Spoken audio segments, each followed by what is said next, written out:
day. I'm assuming it's a snow day because it's 10:30 and I'm not at work. I may have to go to work this afternoon, but I figured, hey, why not film a video? Lola's sitting right next to me. I wanted to hop on here and just quickly go through some survival tips for living in Atlantic Canada and surviving big blizzards like what we had last night. My first tip, I'm gonna fly through these because I think it's important that we're all aware of them.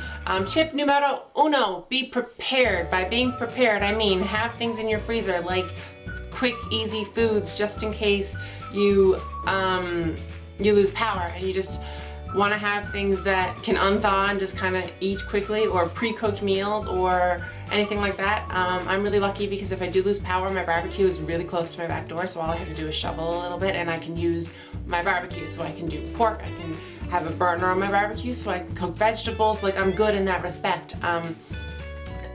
Another be prepared tip, candles. Make sure you have candles around the house. Make sure you have flashlights, extra batteries. Make sure your technology is charged. I do my best to keep my technology charged, and I also have a backup battery that can charge my phone if the power does go, so I do have a phone for emergencies, and I also have a phone charger in my car in the event that I need to charge my phone. In your car, for be prepared, keep a first aid kit, jumper cables, an extra blanket, maybe some snacks in your glove box. I do that, I'm guilty of that. I keep them for storms. I have an emergency shovel, ice scraper, windshield wiper wash. Like, I keep as much as I possibly can in my trunk for safety, because here in St. John's, where the streets are never properly cleaned and plowed and salted, you never know when you're gonna get stuck, and you gotta be prepared for it. So those are my be prepared tips. Tip numero 2, shovel often. Last night I shoveled four times. I don't even know. Someone check my Twitter and tell me how many times I shoveled, because I complained a heck of a lot about it. And I didn't just quickly run the shovel over like the pavement, because first of all, finding the pavement was hard. I went up to my knees every single time I went out. So when I shoveled, I cleared off my front step. I did the sidewalk. I went right around my car. I cleared off my car. The only place I didn't go was around my house to my basement door. And then I came in and did my deck, because that's where Lola goes. I don't walk her when it's stormy, so she'll just pee on the deck, and then I have access to the barbecue. So I shoveled all that out really quickly last night, and I kept doing it over the course of the night every 2 hours, because the snow that was falling so heavily. It was, it was insane. So that was fine. So I went to bed at 11, and then I got up insanely early and did it all again, because it looked like I never even shoveled. So 30 centimeters fell last night, allegedly. I think it's more, based on the amount of times I went up to my knees. But anyway, so I got up this morning and I scooped out, like I have a big scoop shovel, so it allows you to push the snow instead of lift it. That's another helpful tip, don't lift, push. I'm not lucky enough to own a snowblower. I live by myself, so I had to do everything for myself. So I scooped out all of the snow I could possibly scoop. My driveway, as you guys have seen from vlogs, is like literally right on the road, so then I have to shovel out the road because there's an on-street parking ban on the street below me and people are putting their cars on my street. But oddly enough, there's only 2 cars that keep parking up here, and they park on either end of my driveway. They won't park any farther up. I've left notes, I have asked, it is annoying.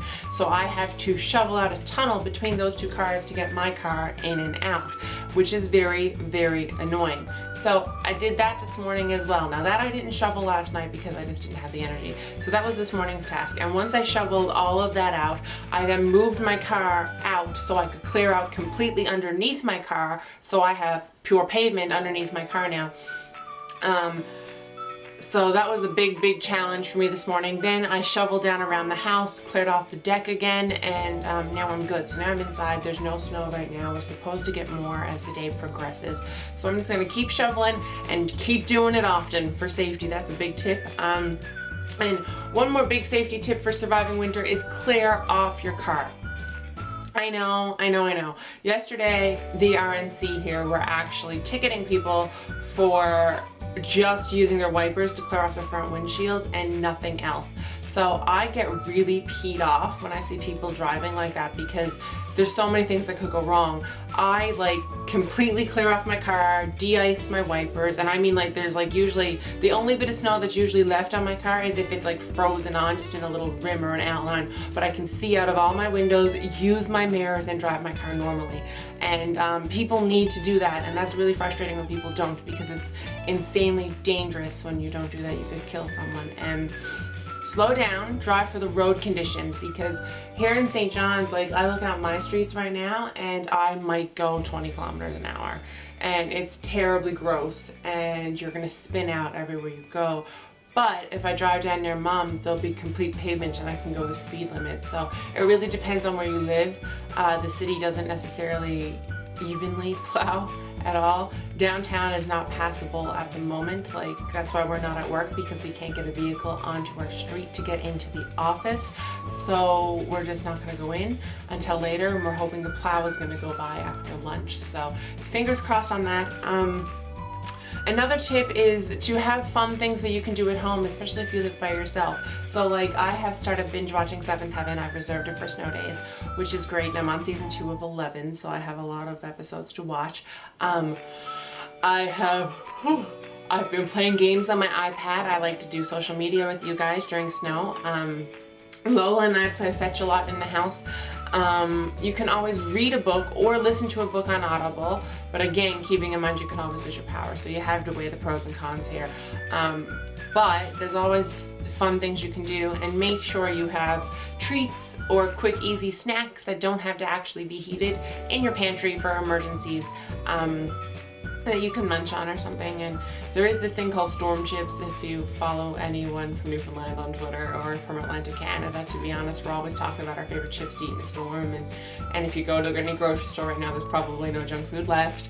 But that's how we roll in the Atlantic provinces. So with all of that being said, if you deal with a lot of snow like we do here, be prepared. I forgot one more tip. Dress in layers. And I don't care if you have like a pink hat, a green mitt, and a purple mitt. Like, it does not matter if you look like a rainbow. As long as you are warm, that is all that matters. If you are shoveling a lot, you're gonna work up a good sweat. It's great cardio, and it gets your Fitbit steps in. I got 10,000 Fitbit steps in early this morning, and that is my goal, and it's not even 10:30. So piece of cake on that front. So with all that being said, if you deal with weather like we do, be prepared.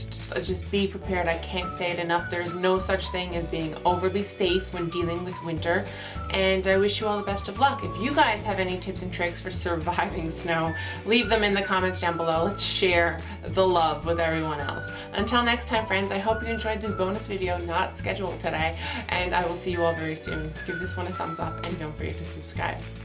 Bye, guys.